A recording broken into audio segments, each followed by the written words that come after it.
네, 안녕하십니까. 반갑습니다. 신길동 주민 여러분 반갑습니다. 여기는 신길동입니다. 네, 요즘 공공주도 사업과 공공재개발 사업으로 서울시가 굉장히 뜨겁습니다. 하지만 뭐 일전에 영상을 올려드렸듯이 굉장히 또 피해자를 또 많이 또 양산하고 있는 사업이죠. 공공주도 사업은 주도사업 나름대로 이사 이후에 현금 청산이다라고 하는 걸로 피해자를 또 양산하고 있고요. 공공재개발입니다. 가장 매력 없는 공공재개발 사업이죠. 민간과 함께 참여해서 동업, 공동사업을 한다는 얘기인데요. 이것 또한 마찬가지로 권리 산정 기준일 때문에 피해를 많이 양산하고 있습니다. 그럼 여러분들이 이 공공의 목적을 갖고 재개발 사업을 하는 것인데 굉장히 힘이 들죠. 쉬운 일은 아닙니다만, 그럼 여러분들이 생각하는 공공의 목적은 뭡니까? 뭐 다 같이 잘 살자는 거죠. 피해 없이. 근데 피해자는 말 그대로 피해자입니다. 그런데 피해자를 무시한 사업은 공공 목적의 개발 사업이 아니다라고 할 수가 있겠죠. 그리고 우리가 뭐 용산 참사라든가 뭐 여러 가지 개발 사업에 예전부터 그런 사건 사고가 굉장히 많았었습니다. 그런데 이것을 무시를 하고 개인의 생존권을 무시를 하고 어떤 공공 개발을 진행한다는 것 자체가 저는 이해가 가지는 않습니다. 그래서 모두가 같이 잘 사는 목적을 위해서 공공 개발을 하는 것인데 그 취지에 맞게끔 일단은 정부가 나서서 이것을 이런 피해 구제를 방안을 마련하시고 공공 개발 사업에 착수를 해야 된다라고 생각합니다. 이런 일들이 피해 구제가 먼저 사전 조치가 되고 난 뒤에 해도 늦지 않다라고 얘기합니다. 그래서 현재 지금 공공 개발로 밀어붙이는 사업들이 공공 재개발과 공공 주도 사업 이 두 가지가 나눠지고 있습니다. 그런데 우리 주민들은요, 지금 이 시점에서 뭔가 선택을 해야 되는 시점인데 뭔가 어떤 그 후보지로 선정됐다 그래서 그 사업이 뭔가 진행이 많이 된 것처럼 많이 오해들을 하고 계시는데요. 여러분 지금은 선정을 할 수 있는 꼼꼼하게 검토를 해서 제가 정말 주민들의 모든 주민들의 이득이 된다고 한다면요, 최고의 베스트를 뽑아서 선택만 하면 됩니다. 선택을 하면 되는 거지 뭔가 결정된 시기가 아니기 때문에 좀 냉정한 검토가 필요하다 생각합니다. 네, 그래서 오늘은 여러분들께요, 개발 사업에 대해서 정확히 한번 비교 분석을 한번 해보겠습니다.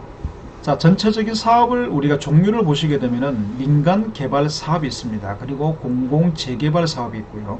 그리고 공공 주도형 사업이 세 가지가 있습니다. 여러분 이 세 가지를 잘 알고 계신다면 비교가 쉬워지는데 공공 주도 사업이 뭐야 라고 아직까지도 얘기하시는 분들이 계십니다. 왜? 좀 일이 바쁘시거나 이렇게 관심을 못 가지시다 보면은 사실은 모를 수가 있겠죠. 그래서 이 모르는 부분들을 갖다 주민들은 알 권리가 있기 때문에 정확히 아셔야 됩니다. 이제는 정말 자기의 재산권과 관련이 있기 때문에 아셔야 된다는 거죠. 아파트를 개발을 하더라도요, 정말 최고의 명품 단지를 개발해야 되는데 공공과 참여해서 그냥 아파트만 된다, 그냥 아파트만 공급을 한다. 여러분 층고 제한이 풀리지 않은 상태에서 용적률만 많이 올라가게 되면 어떤 현상이 오냐, 여러분들 그거 안 당해 보셔서 그래요. 정말 닭장 같은 아파트가 공급됩니다. 여러분 지나가다가 이런 아파트 많이 보셨을 거예요. 야, 빡빡하다, 정말 숨도 못 쉬겠다, 햇볕도 안 들어오네, 이런 아파트들 분명히 여러분도 보신 적이 있습니다. 이런 부분들은요, 층고 제한이 있는 데다 용적률이 많이 들어가서 어쩔 수 없이 지을 수밖에 없었다는 거죠. 네, 그런 아파트는 살면서 가치가 굉장히 많이 떨어집니다. 네, 하나씩 살펴보겠습니다. 자, 사업 주체는 민간, 개발은 민간이 주도라는 것이죠. 여러분 민간이 주도를 하다 보니까 늦은 이유는요, 이런 거죠. 왜 늦었을까요? 네, 전문가가 아니기 때문에 늦은 겁니다. 비전문가 집단이 모여서 했기 때문에 늦은 거란 얘기죠. 자, 앞으로는 민간 개발이 잘 되려면 어떻게 해야 되냐? 전문가의 손을 빌리면 됩니다. 전문가의 집단을 빌리게 되면 사업이 굉장히 빨라질 수가 있습니다. 네, 이런 부분들만 개선을 하면 됩니다. 여러분들이 잘 아시면서. 자, 두 번째 공공재개발입니다. 2020년도에 나온 상품입니다. 김현미 장관이 만들어낸 거죠. 주민과 LHSH가 공동으로 참여를 해서 하는 건데 정말 이게 애매한 사업입니다. 굉장히 애매한 부분이 많은 거예요. 자, 주민도 시행 대표입니다. 그리고 LH도 시행 대표입니다. 그 대표가 2명이에요. 대표가. 자, 2명의 대표가 입장 차이를 만들어내면은 그 사업은 제대로 안 된다고 봐야 되겠죠. 공공주도 사업이라고 하는 것은 정부가 주도적으로 하는 거예요. 소유권을 넘겨받아서 주도적으로 하는 겁니다. 그래서 관리처분 방식이라는 게 없습니다. 그런데 민간개발이나 공공개발은 관리처분 방식이 있죠. 이 관리처분 방식이라고 하는 것은 분양을 하시는 분들도 있고 현금 청산을 하시는 분들도 있겠죠. 현금 청산하시는 분들께서 보상가에 대해서 불만스러운 부분들이 굉장히 많습니다. 그래서 그런 부분들이 행정소송에 들어가게 되면 1년이 아니라 3년까지도 걸릴 수가 있다는 사실. 자, 저도 이미 경험을 했기 때문에 이런 건 분명히 알 수가 있겠죠. 그런 부분들로 인해서 사업기간이 또 연착이 될 수가 있다는 거 여러분도 분명히 아셔야 됩니다. 그래서 좀 애매합니다. 그래서 자, 동의율을 보시게 되면요, 자, 지금 현재 상태에서는요, 동의율을 다시 최종 대상지로 지정이 되려면은 동의율을 다시 받아야 됩니다. 자, 민간 개발은 동의율이 75%의 토지 면적 2분의 1입니다. 공공 재개발 67%의 토지 면적 2분의 1입니다. 그리고 공공주도사업 67%의 토지 면적 2분의 1입니다. 우리가 이 동의율을 또 생각 안 해볼 수가 없겠죠. 여러분, 75%라고 한다면 반대로 나머지가 25%입니다. 나머지 25%는 매도 청구가 들어갑니다. 그런데 67%예요. 나머지 33%입니다. 이 공공개발이라는 게 지금 빨리 하는 거는 좋으나 나머지 반대 입장에 서 있는 사람은 다수의 반대 입장에 서 있는 사람 33%는 고스란히 어떻게 보면 피해를 볼 수가 있다는 거예요. 팔고 나가지 못하게 묶어버린다는 얘기죠. 일단 첫 번째는 이런 걸로 해서 피해를 봅니다. 그리고 33%가 팔지도 못하고 나가지도 못하죠. 결국에는 이 사람들이 가만히 있겠냐 이거죠. 절대 가만히 있지 못하겠죠. 자, 들고 일어납니다. 그래서 동의를 채우기가 굉장히 힘들어지겠죠. 그래서 공공개발이 힘들다라고 하는 얘기입니다. 자, 사업성을 한번 보겠습니다. 평균 비례율. 자, 비례율이 사업성입니다. 우리가 종전자산평가는 그대로 두고요. 우리가 전체를 갖다 철거를 하고 아파트로 올려서 일반 분양을 하고 했을 때 건축비를 뺍니다. 그리고 일반 경비를 다 뺍니다. 그리고 분양을 합니다.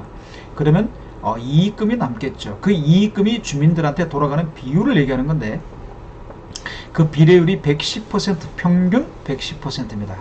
그러면 까지지는 않았다는 거예요. 전체 개발비에서 10%가 남았다는 얘기입니다. 자, 공공재개발은요, 평균 105%를 예시했습니다. 민간 재개발에서 110%가 나올 때도 있었고 95%가 나올 때도 있었다. 그래서 그 중간치인 105%를 갖다가 예시를 했습니다. 그래서 그 5%만 종전자산 가격에 5%만 더 업을 해준 겁니다. 그게 권리가액이 되는 거죠. 그래서 분담금을 확정을 시켜버립니다. 네, 이러면서 앞으로 일어나는 리스크는 LH가 감수를 하겠다는 거예요. 그리고 남는 수익금도 공공으로 확보하겠다는 겁니다. 그 여러분들 딱 보셨을 때 우리가 지금 사업을 해서 일반 분양을 할 때 미분양이 날까요? 아니면은 고분양가에 우리가 분양이 될까요? 당연히 고분양가에 분양이 되겠죠. 자, 떨어질 리스크 않을 일이 없다는 얘기입니다. 그래서 평균 105%의 비율은요, 너무 터무니없다 이렇게 보시면 됩니다. 네. 하지만 용적률이 있기 때문에 좀 상계 처리는 됩니다만, 자, 공공주도 사업을 한번 보겠습니다. 종전자산가액이 있고요. 그게 플러스 확정 수익률입니다. 30%를 인정해 준다는 거예요. 자, 여기는 10%입니다. 여기는 5%예요. 여기는 30%입니다. 그리고 수익률 또한 마찬가지로 더욱더 좋겠죠. 자, 도시규제 완화는요, 자, 서울시 일반 용적률이고요. 공공재개발은 법적 상한율 곱하기 120%입니다. 그리고 법적 상한이라고 하는 것은 이종 일반 주거지역이 250%예요. 250%에서 120% 상향 300%가 되는 겁니다. 그리고 청구 제한이 있습니다. 그럼 어떻게 될까요? 용적률은 많이 생겼다고 하는 것은 많이 공급할 수가 있다는 거죠. 많은 집을 지을 수가 있다는 얘기입니다. 그런데 청구 제한이 있는 거예요. 그래서 올라가다 옆으로 퍼져버린다는 거죠. 그렇게 된다면요, 정말 우리가 우려했던 닭장 같은 아파트가 될 수 있다. 여러분, 이걸 아신다면은 우리가 다른 사업을 한번 더 검토를 해봐야 됩니다. 한번 검토를 해봐야 되는 거예요. 정말 무식하게 지금 공공재개발만 밀어붙일 일이 아니라 검토를 해봐야 된다는 거예요. 검토를. 그리고요, 여러 가지 제안들을 받아봐 가지고요, 좋은 쪽으로 만들어 가야 됩니다. 이렇게 가면 안 된다는 얘기죠. 그리고 공공주도 사업입니다. 자, 이걸 보시게 되면은요, 종상향에다가 용적률 120% 상향이 됩니다. 1단계, 2단계 종상향이 되면 용적률이 당연히 올라가겠죠. 그러면서 어떻게 되냐면은 층고가 풀려버립니다. 특별건축구역으로 지정되어 버린다는 거예요. 공공재개발이 가지고 있는 단점을 갖다 보완한 게 바로 공공주도라고 생각하면 됩니다. 그리고 층고 제한이 풀려버리면은요, 주변과 조화롭게 창의적인 디자인을 통해서 위로 슬림하게 올라가죠. 그렇게 되면은요, 정말 쾌적한 환경을 가진 친환경 아파트가 탄생한다는 겁니다. 40층, 50층도 올라갈 수가 있습니다. 주위에 피해를 안 주는 범위 내에서 올라가기 때문에 자, 충분히 가능하겠죠. 이 특별 건축 구역이 대단한 겁니다, 여러분. 이거를 잘 보셔야 돼요. 자, 우리가 사업 기간을 한번 보겠습니다. 민간 개발은 평균 13년, 공공 재개발 5년, 공공 주도 사업이 5년. 정말로 빨리 들어갈 수 있는 사업이 뭐냐면요, 바로 공공 주도 사업입니다. 잘 보세요, 여러분. 잘 보시면 됩니다. 자, 공공 재개발은 공동 사업이라 그랬죠. 동업이라 그랬습니다. 서로의 의견 차이가 분명히 존재합니다. 그래서 관리 처분 방식까지 있기 때문에 5년이 아니라, 자, 제가 봤을 때는 8년 정도에서 9년입니다. 자, 브랜드 선택권은 자, 주민들이 다 할 수가 있고요. 시공사 선정 주민들이 다 할 수가 있습니다. 똑같습니다. 기부 체납 비율을 보시게 되면은요, 자, 공공 재개발과 주도 사업만 비교를 해보겠습니다. 공공 재개발 사업의 전체 세대수의 20에서 25%가 기부 체납입니다. 전체 세대에서 15%가 공공 주도입니다. 그래서 30% 확정 수용률이 나올 수 있는 이유입니다. 자, 다시 한번 말씀드릴게요. 30% 확정 수율이 나올 수 있는 이유는 특별 건축 구역으로 사업성이 좋아졌고, 자, 기부 체납이 줄어들었기 때문에 확정 수용률을 보장할 수가 있다는 얘기입니다. 그리고 전매 제한 실거주 의무요, 민간 재개발이 있고요, 공공 재개발이 있고요. 공공 주도 사업에는 실거주 의무가 없습니다. 그리고요, 소유권 이전 이후에 바로 양도 양수가 가능하다는 거, 얼마나 매력이 있습니까? 분양 공급 기준은 1+1, 5+1. 자, 어떤 분들은 이런 얘기를 합니다. 공공주도 사업에는 1+1이 안 된다라고 얘기를 합니다. 분양 공급 기준에서는 도정법에 따르기 때문에 1+1이 똑같이 진행이 됩니다. 이렇게 보시면 되고요. 우리가 소유권을 넘겨주는 문제, 이게 참 걸렸었죠. 공공주도 사업은 소유권을 넘겨줘야 됩니다. 우리는 이 부분을 갖다 조금 더 우리는 공부를 하셔야 되는데, 자, 한번 보겠습니다. 자, 주도 사업은요, 자, 한번 딱 보겠습니다. 우리 주민협의체가 구성이 됩니다. 정식으로 구성이 됩니다. 우리 개발자 주민들이 있겠고요. 그리고 LH, 자, SH가 있습니다. 자, 여기서 우리가 소유권을 넘겨주는 건데, 우리가 주민의 개개인이 소유권을 넘겨줄 일이 없죠. 그러면 정말로 마찬가지로 우리가 우려했던 자기들 멋대로 할 수 있다라고 생각할 수가 있겠죠. 네, 그렇게 하는 게 아니라 주민들의 협의체에서 주민들의 모든 동의를 거칩니다. 어떤 동의를 거치냐면요, 이 사업을 하기 위해서 설계부터 시공사 선정부터 그 다음 마감재까지, 여러가지 마감재까지 모두가 먼저 협의를 봅니다. 주민과 협의를 봅니다. 최고의 베스트를 협의를 보죠. 협의를 보고요, 그 다음에 주민들의 동의가 끝났을 때 전체적으로 소유권을 이전해 줍니다. 개별적으로 하는 게 아니기 때문에 우리가 원하는 아파트는 이런 아파트를 원한다라고 협의가 끝난 상태에서 계약을 하게 됩니다. 협약서를 맺는다는 거죠. 그래서 LH, SH는 전문 시행사가 되는 거예요. 자, 전문 시행사가 되는 건데 얼마나 좋습니까? 전문 시행사도 두 가지가 있죠. 민간 전문 시행사가 있고 정부 전문 시행사가 있습니다. 자, 전문적인 민간 시행사한테 맡기려고 하다 보니까 여러 가지 또 개별 심의를 통해서 심의 자체가 오래 걸립니다. 하지만 정부 기관이다 보니까 자기들 입맛대로 시행 인가를 내는 거예요. 굉장히 빨리 내는 거죠. 그래서 5년 안에 입주를 할 수가 있다는 겁니다. 그래서 자기들이 자신 있게 얘기를 하는 겁니다. 5년 안에 입주가 가능하다고 얘기하는 거예요.